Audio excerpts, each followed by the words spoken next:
नमस्कार सबैजनालाई। आज पनि एउटा छोटो भिडियो बनाइरहेको छु है। यो भिडियो चाहिँ अलिकति तपाईहरुको लागि जानकारीको लागि है। जानकारी भन्दा चाहिँ एउटा घरेलु औषधिको विषयमा छ। यो मेरो छेउमा देखिहाल्नु भयो लहरा जस्तो। यसको नाम चाहिँ गुर्जु हो।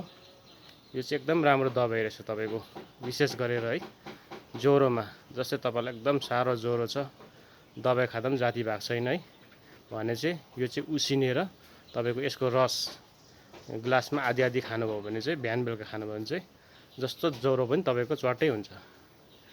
अन्त जस्तै ज्वरो भन्दा पनि अब काम ज्वरो हुन्छ, कतिलाई औले ज्वरो हुन्छ है, त्यसको पनि दबाई हो। अनि अरुको पनि तपाईको अरु भन्दा चाहिँ तपाईको जस्तै सुगर तपाईलाई छ है, किडनी पेशेन्ट हुनुहुन्छ, अन्त स्टोन तपाईलाई छ भने पनि यो उसिनेर यसको रस चाहिँ बिहान बेलुका आधी आधी गिलास खानुभयो भने चाहिँ एकदम ठिक हुँदो रहेछ है। हामी चाहिँ अब यही सेवन गर्छौं गाउँ बस्तीमा, अब त्यति दबाई किनेर खाँदैन है। यो चाहिँ रोप्दा पनि सजिलो छ।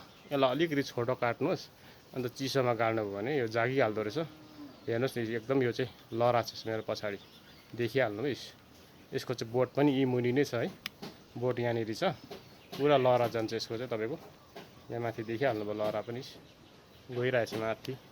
लहरा एकदम गएर जाँदो रहेछ। रोप्नु पनि सजिलो छ। यसको यिनीहरु छ बोट पनि तपाईको। यहाँ देखाइदिन्छु तपाईलाई बोट पनि। यी बोट पनि हेर्नुस् भएर जान्छ तपाईको। पुरा फैलिँदो रहेछ हेर्नुस् है त। माथि यस्तो लहरा फैलिएर गएको छ।